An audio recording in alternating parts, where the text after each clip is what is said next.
نيابة عن حضرة صاحب الجلالة الملك حمد بن عيسى آل خليفة عاهل البلاد المفدى القائد الأعلى حفظه الله ورعاه، شهد صاحب السمو الملكي الأمير سلمان بن حمد آل خليفة ولي العهد نائب القائد الأعلى النائب الأول لرئيس مجلس الوزراء حفظه الله حفل تخريج دورة مرشحي الضباط الدفعة 11 سرية القادسية ودورة مرشحي الضباط الجامعيين 21 بكلية عيسى العسكرية الملكية. وأكد سموه حفظه الله بأن البحرين بقيادة حضرة صاحب الجلالة عاهل البلاد المفدى قادرة بسواعد أبنائها وولائهم ووطنيتهم على حفظ سيادتها وأمنها الوطني والإيفاء بالتزاماتها تجاه متطلبات أمن واستقرار المنطقة، إيمانا بالمسؤولية المشتركة لصون الوحدة والتكامل الخليجي وبعدها العربي والإسلامي،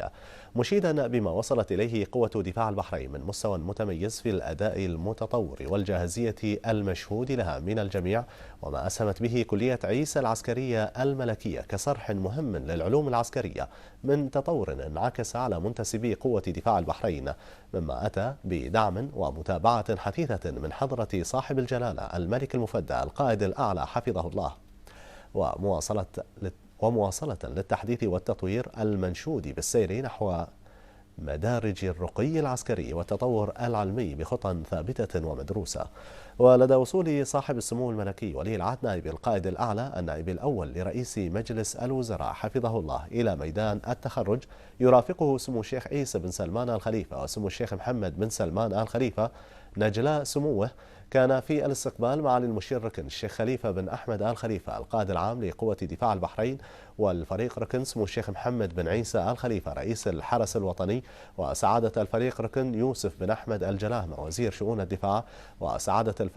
الفريق ركن ذياب بن صقر النعيمي رئيس هيئة الأركان، والعميد ركن سمو الشيخ ناصر بن حمد آل خليفة قائد الحرس الملكي، والرائد سمو الشيخ خالد بن حمد آل خليفة قائد قوة الحرس الملكي الخاصة وآمر كلية عيسى العسكرية الملكية، وعدد من كبار ضباط قوة الدفاع.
وقد هنأ سموه كلية عيسى العسكرية الملكية على مواصلة عطائها المتميز بدرجة عالية من البرامج الأكاديمية والتدريبية وتخريجها فوجين من ضباط الدفعة 11 سرية القادسية ودورة مرشحي الضباط الجامعيين 21، معربا عن تطلعه إلى مستقبل بكل تفاؤل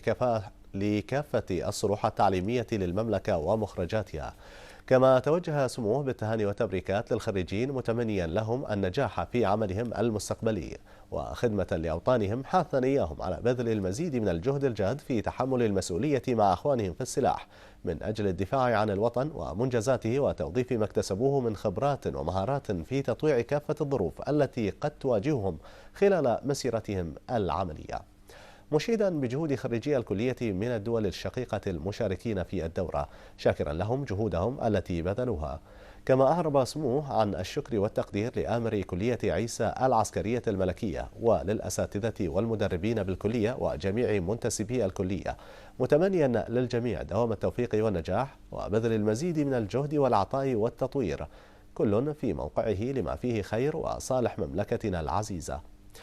وبعد انتهاء الاستعراض العسكري، ألقى العميد ركن عيسى جاسم العليوي آمر كلية عيسى العسكرية الملكية كلمة بهذه المناسبة رحب فيها بصاحب السمو الملكي ولي العهد نائب القائد الأعلى النائب الأول لرئيس مجلس الوزراء حفظه الله والحضور، معربا عن فخره واعتزازه وكافة منتسبي كلية عيسى العسكرية الملكية بتخريج ضباط يتحولون بالكفاءة والفعالية والثقة بالنفس، متسلحين بالإيمان والعلم والولاء والأخلاص لقيادتهم، قادرين على حمل أمانة الدفاع عن مملكة البحرين الغالية.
قال الذي يبدأ جزيلات الأمثال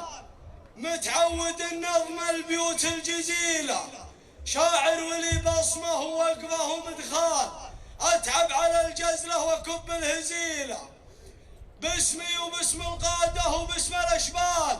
أقولها والكيف زيد وبهيلة، للي لهم بالقلب قدر ومنزال، وضيوفنا واليوم ما به مثيله.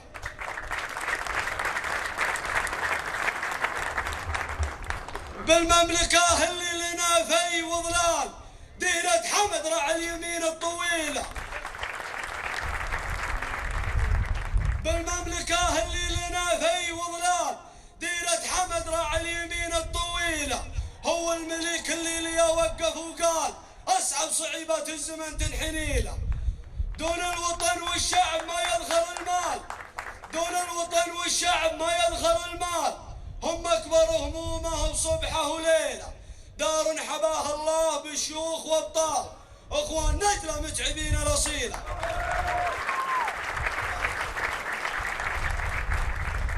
من شور أبو سلمان في روس الأقذال، من شور أبو سلمان في روس الأقذال، المملكة في حماه والله وكيله، فتان نقاض للأشكال حلال أسود ومن عاداه يا عزتيله، مع ولي العهد سلمان الأمان، مع ولي العهد سلمان الأمان، محنك مفارق على كل جيله، وصبوا قايدنا من البن فنجال، يشوف جيش ما يدور بديله، عامين تدريبات يا طيب الفال، مع الرجال اللي تحوش الفضيله، نجحت تعبنا بالنوايب والامال، كتف يشيل من الحمول الثقيله، نجحت تعبنا بالنوايب والامال، كتف يشيل من الحمول الثقيله، لا جاء نهار فيه للموت موال، والباغي الطاغي يشب الفتيله، ناتيك مثل السيل لا حد روسال، واللي يوقف في طريقه يشيله، ناتيك مثل السيل لا حد روسال، واللي يوقف في طريقه يشيله،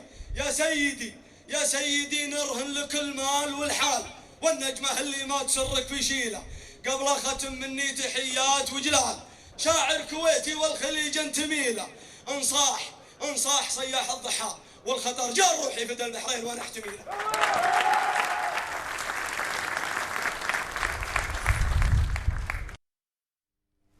ثم قدم المقدم ركن عارف عبد الرحمن البعينين القائم بأعمال رئيس شعبة التعليم إيجازا عن الدورتين. عقب ذلك تفضل صاحب السمو الملكي ولي العهد نائب القائد الأعلى نائب الأول لرئيس مجلس الوزراء بتوزيع الجوائز على المتفوقين من خريجي دورة مرشحي الضباط الدفعة 11 سرية القادسية ودورة مرشحي الضباط الجامعيين الحادية والعشرين. وقدم آمر الكلية هدية تذكارية لسمو ولي العهد حفظه الله. ثم جرت مراسم تسليم واستلام راية كلية عيسى العسكرية الملكية من الدورة المتخرجة سرية القادسية للدورة المستجدة سرية أحمد الفاتح. ثم تلي الأمر الملكي السامي لحضرة صاحب الجلالة ملك البلاد المفدى القائد الأعلى حفظه الله بتعيين خريجي الدفعة 11 سرية القادسية ودورة مرشحي الضباط الجامعيين 21 ضباطا بقوة دفاع البحرين. ثم أدى الخريجون القسم ثم بدأ انصراف الخريجين من الميدان.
أقسم بالله العظيم أقسم بالله العظيم أقسم بالله العظيم باعتباري عسكريا في قوة الدفاع أن أكون وفيا لمملكة البحرين أمينا على حقوقها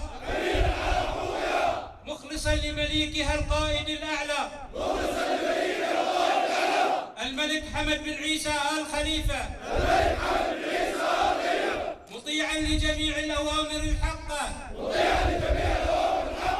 التي تصدر إلي من رؤسائي منفذا لها